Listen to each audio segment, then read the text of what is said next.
করেছেন সেই বাজেটের budgetary estimate, revised estimate, actual expenditure এগুলো যখন সামনে আসবে তখন নিশ্চিতভাবে আরো পুঙ্খানুপুঙ্খভাবে চর্চা এবং আলোচনা করা যাবে। কিন্তু স্যার, যে বাজেট পেশ হয়েছে, অর্থমন্ত্রী যে বাজেট পেশ করেছেন, স্যালারি অ্যালাওয়েন্স এবং পেনশন এই কম্পোনেন্টের দিকে যদি আমরা তাকাই তাহলে আমরা দেখব যে 51% স্যালারি অ্যালাওয়েন্স এবং পেনশনে খরচা হবে। তাহলে 49%, 49% স্পেন্ডিং, সেটা তার মধ্যে কি ডেভেলপমেন্ট সাস্টেন করা যাবে? আমি স্যার মাননীয় অর্থমন্ত্রী যখন বলবেন, আমি চাই মাননীয় অর্থমন্ত্রী বলুন যে এই 49% দিয়ে বাকি ডেভেলপমেন্টটা সাস্টেন করা যাবে কিনা। 2 নম্বরের পরের যে পয়েন্টটা, যে রেভিনিউ আর্নিং এর ডিটেল রোডম্যাপ, যখন মাননীয় অর্থমন্ত্রী বলবেন নিশ্চিতভাবে এই রাজস্ব আদায়ের ডিটেল রোডম্যাপ সেটা আমরা পাবো। যে ডেট বার্ডেন রয়েছে অস্বীকার করার কোনো জায়গা নেই। Interest payment and debt servicing 53,000 কোটি টাকার ওপর প্রজেক্টেড। কিন্তু কেন্দ্রীয় সাহায্যই কি একমাত্র রাস্তা যার উপর নির্ভর করে হচ্ছে এই বাজেট প্রস্তুত করা হয়েছে, বা আগামী সময় যার উপর নির্ভর করে হচ্ছে সরকার চলতে চাইছে? এইগুলো যখন মাননীয় অর্থমন্ত্রী বলবেন আমরা আশা করব যে এই প্রশ্নের উত্তরগুলো আসবে। এই যে ডিসেন্ট্রালাইজ স্ট্রাকচারে নতুন জেলা, স্যার এগুলো ওয়েলকাম মুভ। তবে আমরা আশা করেছিলাম যে আরো কিছু বাড়তি জেলা, নতুন জেলা তৈরি হলে তার যে সুযোগ সুবিধা পাওয়া যায়, আরো কিছু নতুন জেলা আমাদের কাছে আশা ছিল যে হবে। স্যার, বিভিন্ন ক্ষেত্রে যে মজুরি বেড়েছে, বিশেষ করে আইসিডিএস এ যারা কাজ করেন তাদের যে 5,000 টাকা বৃদ্ধি হয়েছে, সেই বৃদ্ধি এবং অন্যান্য যে বৃদ্ধি সেগুলো ওয়েলকাম। কিন্তু প্যারা টিচারদের ক্ষেত্রে বৃদ্ধি যদি আরেকটু বেশি হতো আমার মনে হয় সেটা ভালো হতো, এবং কন্ট্রাকচুয়াল এবং ক্যাজুয়াল স্টাফদের ব্যাপারে নির্দিষ্টভাবে কোনো উল্লেখ নেই। তো কন্ট্রাকচুয়াল এবং ক্যাজুয়াল স্টাফদের সম্পর্কে সরকারের দৃষ্টিভঙ্গি কি সেটা আমরা জানতে চাই। চা বাগানের ক্ষেত্রে ল্যান্ড সিলিং 30% থেকে কমিয়ে 15% করা হয়েছে। এটা অবশ্যই বিশেষভাবে সমর্থনযোগ্য। যারা চা বলয়ের আছেন, উত্তরবঙ্গের যারা আছেন, এটা খুব জরুরি পদক্ষেপ। কিন্তু এখানে যে এই চা বলয়ের ল্যান্ড সিলিং এর যেমন বিষয় রয়েছে, তেমনি টি ট্যুরিজম পলিসি, তার সঙ্গে টি ওয়ার্কার্স ডেভেলপমেন্ট বোর্ডের কথা হয়েছে। কিন্তু স্যার, 2021 সালের কেন্দ্রীয় সরকারের বাজেটে বাংলায় এবং আসামের চা বলয়ের জন্য 1,000 কোটি দেওয়ার প্রস্তাব হয়েছিল। আসামে কত টাকা গেছে আমি এক্স্যাক্টলি জানি না, কিন্তু 2021 থেকে এখনো পর্যন্ত বাংলার চা বলয় এই যে 1,000 কোটি টাকা দেওয়ার প্রতিশ্রুতি ছিল তার কোনো টাকা পাওয়া যায়নি। এখন যেহেতু ডবল ইঞ্জিনের সরকার, আমি আশা করব যে সরকার এই উদ্যোগ নেবেন যাতে এই টাকাটা আমাদের চা বলয় আসতে পারে। সীমান্তে চেকপোস্টের কথা রয়েছে, কিন্তু আমাদের রাজ্যের চা শিল্পের সব থেকে বড় সমস্যা হচ্ছে নেপাল থেকে ঢোকা যে ভেজাল চা, নেপাল থেকে যে চা ঢুকছে সেই চা মিক্সিং হচ্ছে। আমাদের রাজ্যের টি ইন্ডাস্ট্রি একটা বড় সংকটের সম্মুখীন। সেই জন্য চেকপোস্টে যে চেকপোস্টের কথা আছে, এখানে এই টি টেস্টিং, সেই টি টেস্টিং এর যে স্পেশাল ল্যাবরেটরি, সেই ল্যাবরেটরি না তৈরি করলে, এই টি টেস্টিং না হলে, বিশেষ করে নেপালের চা এটা যদি আটকানো না যায়, তাহলে আমাদের চা শিল্প আরো সংকটের মধ্যে পড়বে। স্যার, ইনফ্রাস্ট্রাকচার ডেভেলপমেন্টের যে প্রশ্ন রয়েছে, ইনফ্রাস্ট্রাকচার ডেভেলপমেন্ট, পরিকাঠামো নির্মাণে যদি সেটা সরকারি বিনিয়োগ হতে পারে, বেসরকারি বিনিয়োগ হতে পারে, কিন্তু ইনফ্রাস্ট্রাকচার ডেভেলপমেন্ট যদি তার পূর্ণাঙ্গ রুটম্যাপ না থাকে, এটা অস্বীকার করার জায়গা নেই। অর্থমন্ত্রীর বাজেট বক্তৃতার 14, 15 এবং 16 নম্বর পাতায় নির্দিষ্ট কিছু অর্থ সংস্থান রয়েছে, কিন্তু যে পূর্ণাঙ্গ একটা ইনফ্রাস্ট্রাকচার ডেভেলপমেন্ট, এবং সেই ইনফ্রাস্ট্রাকচার ডেভেলপমেন্ট না হলে, পরিকাঠামোতে নির্মাণ না হলে, বিনিয়োগ না হলে মানুষের হাতে হচ্ছে টাকা পৌঁছবে না, মানুষের ক্রয় ক্ষমতা বাড়বে না, কোনোভাবেই কোনো ওয়েলফেয়ার ইকোনমি তাতে সাকসেসফুল হবে না। তো সেটার ক্ষেত্রেও মাননীয় অর্থমন্ত্রী কি মনে করছেন সেটা জানতে পারলে আমার ভালো হবে। এখানে স্যার 34 নম্বর পাতায়, 34 এবং 35 নম্বর পাতায় পশ্চিমবঙ্গে ব্লু ইকোনমি বিকশিত হওয়ার প্রচুর সম্ভাবনা রয়েছে বলা হয়েছে। বিভিন্ন জলজ সম্পদ, 8 লক্ষ হেক্টরের বেশি অভ্যন্তরীণ জলাশয়, 158 কিলোমিটার দীর্ঘ উপকূল রেখা, আরো ডিটেল আছে স্বাদু ও লোনা জলের মৎস্য চাষ ইত্যাদি। এখন এই প্রসঙ্গে স্যার, যে আমরা যারা এখানে আছি, আমাদের পূর্বপুরুষরা সবাই 5,000 বছর আগেই ভূখণ্ডে এসে বসবাস করা শুরু করেছিলেন। তারা ধানের চারা পূর্ব দিক থেকে এনেছিলেন এবং এখানেই জলের মধ্যে ধান চাষ সেগুলো শুরু হয়। এবং স্বাভাবিকভাবে নদীমাতৃক বাংলায়, সেই নদীমাতৃক বাংলায় খুব স্বাভাবিকভাবেই মাছ একটা গুরুত্বপূর্ণ উপাদান, খাবারের উপাদান। এবং এই যে 5,000 বছরের ধারাবাহিকতা, সেই ধারাবাহিকতার যে লিপিবদ্ধ অংশগুলো রয়েছে, সে পণ্ডিত হরপ্রসাদ শাস্ত্রী নেপালের রাজদরবার থেকে যখন চর্যাপদ আবিষ্কার করেছেন, বা পরবর্তীকালে যখন চৈতন্য চরিতামৃতের পাতায় যা রয়েছে, কবি কঙ্কন মুকুন্দরামের চণ্ডীমঙ্গলে যা রয়েছে, নারায়ণ দেবের পদ্মপুরাণে যা রয়েছে, বিজয় গুপ্তের মনসামঙ্গলে যা রয়েছে, ভারতচন্দ্র রায়গুণাকারের অন্নদা মঙ্গলে যা রয়েছে, তাতে মাছ মানে আমিষ খাবার হচ্ছে বাংলার একটা অবিচ্ছেদ্য উপাদান। এবং যে ব্লু ইকোনমির কথা মাননীয় অর্থমন্ত্রী বলেছেন, যে এই যে ধরুন ডিম বা মুসুরির ডালে নিয়ে চর্চা হয়েছে অনেক, আমার কথা হচ্ছে যেরকম যা অভ্যেস, মানে যা একটা বড় অংশের যারা এই মিড ডে মিল খান, এটা প্রধান খাবার সেই বাচ্চাদের কাছে, এই অভ্যেসের যদি একটা মৌলিক পরিবর্তন ঘটে, এটা 5000 বছরের ধারাবাহিকতা, এবং তাতে এই ব্লু ইকোনমি হচ্ছে স্যার আক্রান্ত হবে। যে ব্লু ইকোনমি এবং তার যে কথা বাজেটে রয়েছে, তার যে পরিমাণে ব্লু ইকোনমির এক্সপ্যানশন হতে পারে, যেটা সরকার বলছেন, মাননীয় অর্থমন্ত্রী বলছেন, আমার মনে হয় এটা একটু রিথিঙ্ক করা উচিত। এটা ভেবে দেখবার জন্য অনুরোধ করব স্যার। এরপরে urban land ceiling and regulation act 1976 পুনরায় পর্যালোচনা করার কথা বলা হয়েছে। আমি এটার পূর্ণাঙ্গ বিরোধিতা করছি না, কিন্তু এর সঙ্গে একটা কথা আমি উল্লেখ করতে চাই, আমি এটার বিরোধী নই, কিন্তু এটা সরকারকে নিশ্চিত করতে হবে যে ল্যান্ড অ্যাকুমুলেশন যাতে না হয়, ল্যান্ড শার্করা যাতে ল্যান্ড অ্যাকুমুলেট না করতে পারেন, এটা সরকার নিশ্চিত করলে ডেফিনেটলি এই পয়েন্টটা good point. Is of doing business, একাধিকবার মাননীয় ডক্টর স্বপন দাশগুপ্তর বাজেট বক্তৃতায় ইজ অফ ডুইং বিজনেসের কথা আছে। স্যার, ইজ অফ ডুইং বিজনেসে আমাদের কোনো আপত্তি নেই, ব্যক্তিগতভাবে আমি ইজ অফ ডুইং বিজনেসের বিরুদ্ধে নই, কিন্তু ইজ অফ ডুইং বিজনেসের অভিজ্ঞতা হচ্ছে বহু সময় বহু ক্ষেত্রে ease of doing business leads to profit maximisation and profit accumulation. When Honorable Finance Minister will be speaking, he will definitely point out that the government must ensure that this ease of doing business must not lead to profit maximization or profit accumulation. Sir, West Bengal Shops and Establishment Act 1963, page number 42, এখানে 24 ঘন্টা এই operations গুলো করার কথা বলা হয়েছে। এর উল্লেখ রয়েছে যে শ্রম সুরক্ষার কথা। আমি সরকারের কাছে অনুরোধ জানাবো যে labour right must not be curtailed, কেননা এই 24 ঘন্টার বিষয়টি এলে, বিশেষ করে প্রভিডেন্ট ফান্ড, গ্র্যাচুইটি, যেখানে ইএসআই প্রযোজ্য, এই সুবিধাগুলো যাতে এই West Bengal shop and establishment act এটার পর্যালোচনা করতে গিয়ে এই যে শ্রমজীবী মানুষের যে স্ট্যাটুটারি বেনিফিটস গুলো, এই স্ট্যাটুটারি বেনিফিটস গুলোর যেন কোনো সমস্যা না হয়, আমি সরকারকে অনুরোধ করব। ট্যুরিজম সার্কিট 44 এবং 45 নম্বর পাতায় ট্যুরিজম সার্কিটের উল্লেখ রয়েছে, বেঙ্গল শক্তিপীঠ সার্কিট এবং চৈতন্য মহাপ্রভু পিলগ্রিমেজ সার্কিট। আমি দুটোকেই স্বাগত জানাই।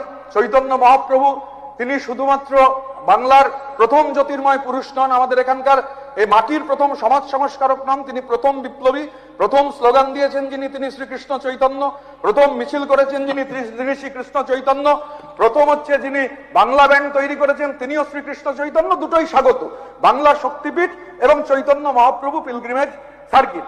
কিন্তু অবিভক্ত 24 পরগনা, হাওড়া, হুগলি, বর্ধমান, আমাদের যে বাংলার মিশ্র সংস্কৃতি, সেই মিশ্র সংস্কৃতিতে যে মাজারগুলো রয়েছে, দরগাগুলো রয়েছে, আমি 4-5টা জায়গার কথা উল্লেখ করতে চাই স্যার, আপনার মাধ্যমে মাননীয় অর্থমন্ত্রীকে অনুরোধ করতে চাই।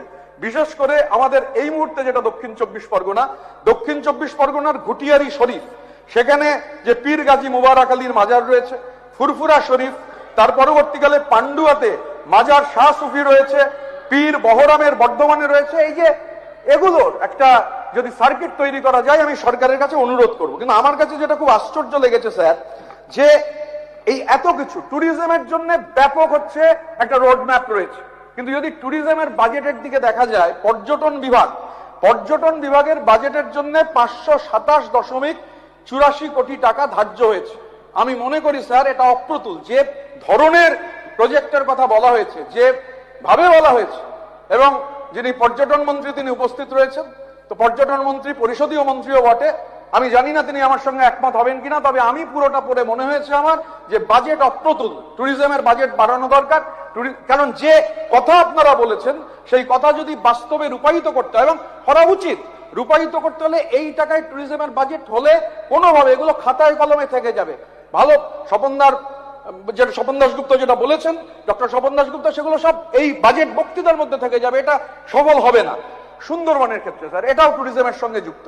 আপনি বাজেট বক্তৃতার সময় সুন্দরবনে আপার সুন্দরবন, আপার ডেল্টা সুন্দরবন প্রজেক্ট এবং lower Sundarban sustainability harnessing Ocean নিয়ে যে প্রজেক্ট বলেছেন, সুন্দরবন এই কারণে গুরুত্বপূর্ণ, এখানে টাকার সংস্থান হয়েছে। কেরালার ব্যাকওয়াটারের থেকে আমাদের সুন্দরবন কোনো অংশে কম নয়, কিন্তু কেরালার ব্যাকওয়াটার হাজার হাজার কোটি ডলার কামিয়ে নিচ্ছে।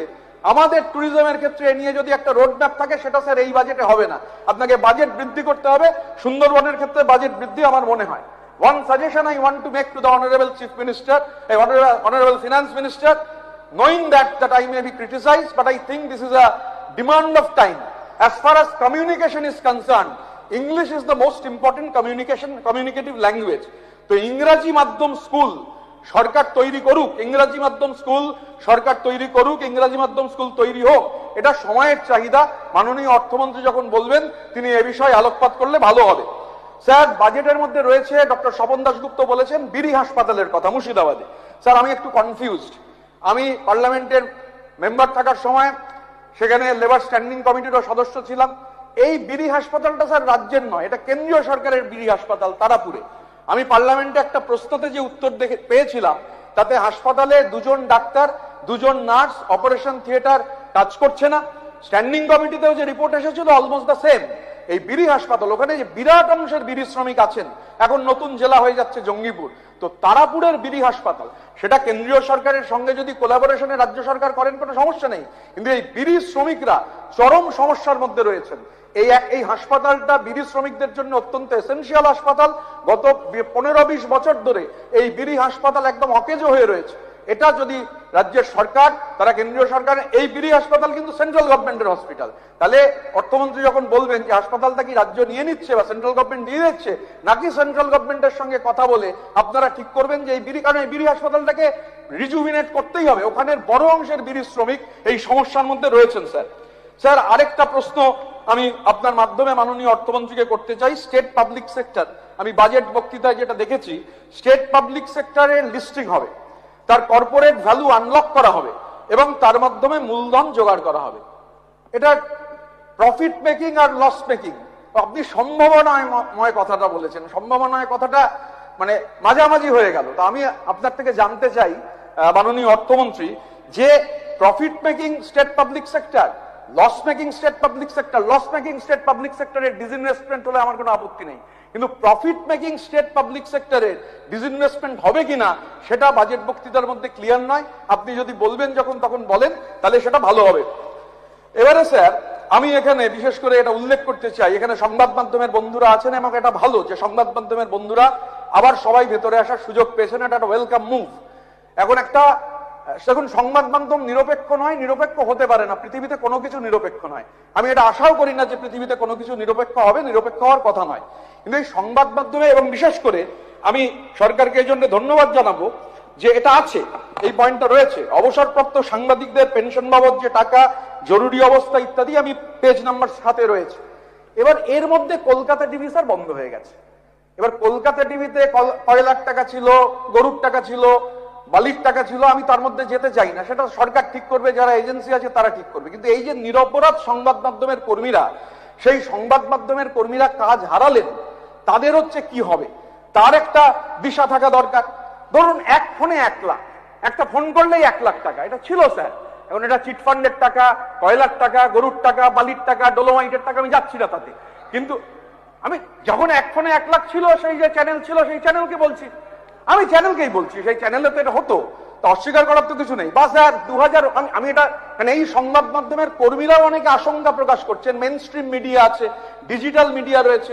এখন ডিজিটাল মিডিয়াতে ক্যাঙ্গারু কোর্ট হচ্ছে, ডিজিটাল মিডিয়া ট্রায়াল করছে, বা মেন স্ট্রিম মিডিয়াও করছে, যার যেটা এজেন্ডা করছে, তাতে কোনো সমস্যা নেই না। আমার মানে সেই কোথা থেকে কোন টাকায় চলছে সেটা জানি না, কিন্তু এরকম সংবাদ, বিশ্ব বাংলার নাম রয়েছে, এরকম সংবাদ সংস্থার কর্মীরা আমার কাছে আশঙ্কা প্রকাশ করেছেন যে এই 2019 থেকে কোন টাকায় এই সংস্থা চলছে, সংস্থা যদি বন্ধ হয়ে যায় তাহলে হচ্ছে এই কর্মীদের কি হবে। আমি এই কর্মীদের, সংবাদ মাধ্যমের কর্মীদের সিকিউরিটির জন্য স্যার আপনার মাধ্যমে মাননীয় অর্থমন্ত্রীর কাছে স্যার দাবি জানাচ্ছি, এটা একটা জরুরি বিষয় স্যার। এবার স্যার পরিবেশের প্রশ্নে, পুকুর ভরাট, জল ভরাট, এটা একটা খুব মানে জ্বলন্ত প্রশ্ন। এটা এই জ্বলন্ত প্রশ্নকে অ্যাড্রেস করতেই হবে। ইস্ট কলকাতা ওয়েটল্যান্ড বা উল্টোডাঙ্গার ওখানে যে শালবনী ঝিল বিরাট, এগুলো বোঝানোর বিরুদ্ধে, বা আমি যেহেতু কলোনি এবং কলোনির লোক, মানে উদ্বাস্তু কলোনির লোক হতে পারে, আমি দক্ষিণের কলোনির লোক, কিন্তু উত্তরের কলোনি, ধরুন খড়দায়, খড়দায় যে বিপুল পরিমাণ জমি বজানো হয়েছে, সেই বিপুল পরিমাণ সাম্প্রতিক সময়ে শুকুর আলী বলে একজন ধরা পড়েছেন। তো সরকারকে দেখতে হবে, নিশ্চিত করতে হবে যারা অপরাধী তাদের শাস্তি হোক, কিন্তু এর সঙ্গে যাতে নিরপরাধ মানুষ জড়িয়ে না যায়, এই ওয়েটল্যান্ডের প্রশ্ন। আর আমি স্যার যেহেতু উলুবেড়িয়া পূর্ব থেকে নির্বাচিত হয়েছে, উলুবেড়িয়া পূর্বের যারা আমাকে ভোট দিয়েছেন, যারা আমাকে ভোট দেননি, আমি সবার প্রতি দায়বদ্ধ। এখন উলুবেড়িয়া পূর্বের মানুষের একটা কথা আছে, এটা সত্যি কি মিথ্যা আমি স্যার জানি না, কিন্তু এই কথাটা আমার মনে হয়েছে যেহেতু আমি উলুবেড়িয়া পূর্বের বিধায়ক, আমার এই কথাটা হাউসে বলা দরকার। উলুবেড়িয়া পূর্বের মানুষ আমায় বলেছেন যে এটা জানা দরকার যে কোন গোপন মন্ত্র বলে জলপাইগুড়ির মালবাজার থেকে পুরুলিয়ার মানবাজার পর্যন্ত রাস্তা তৈরির সিমেন্ট বা অন্যান্য সামগ্রী উলুবেড়িয়া থেকে সাপ্লাই করা হতো। তো উলুবেড়িয়া সরকারদের বিরুদ্ধে মানুষ এই কথা জানতে চেয়েছেন। তো আমি যেহেতু উলুবেড়িয়া পূর্বের বিধায়ক, আমার এটা দায়িত্ব এখানে জিজ্ঞাসা করা, কারণ আমি সেই বিধানসভাকে রিপ্রেজেন্ট করছি। স্বাভাবিকভাবে এই প্রশ্নগুলো অ্যাড্রেস করা দরকার। শেষ যে কথাটা স্যার আমি বলবো, মোস্ট ইম্পর্টেন্ট, দেখুন স্যার, আমাদের এক্স এমএলএরা যে টাকা পেনশন হিসেবে পান বা যে টাকা তাদের চিকিৎসা খাতে দেয়া হয়, সেটা ইভেন নট মিনিমাম ওয়েজের থেকে হচ্ছে কম, তো অবিলম্বে মিনিমাম ওয়েজের থেকেও কম, 14,000, 16,000, 18,000, সর্বোচ্চ 18,000, তো মিনিমাম ওয়েজের থেকে স্যার কম। আমি স্যার আপনার মাধ্যমে মাননীয় অর্থমন্ত্রীকে এবং মাননীয় সরকারকে, মাননীয় মুখ্যমন্ত্রী আছেন, এটা অনুরোধ জানাবো যে চিকিৎসা এবং পেনশন বাবদ এই টাকাটা যদি 50,000 টাকা পর্যন্ত করা যায়, সরকার যদি বিবেচনা করেন, কারণ বহু প্রাক্তন বিধায়ক আছেন যারা সমস্যার মধ্যে রয়েছেন, এই 14,000, 16,000, 18,000 টাকায় চলে না স্যার। তো এটা যদি সরকার নিশ্চিত করেন, আমার মনে হয় যে এটা সরকার যদি অনেক, এবং মাননীয় স্পিকারের সঙ্গে অনেক প্রাক্তন বিধায়ক দেখা করেছেন, আমি বিনীতভাবে অনুরোধ জানাবো এটা যদি করা যায় তাহলে ভালো হবে। আমায় সময় দেওয়ার জন্য স্যার ধন্যবাদ।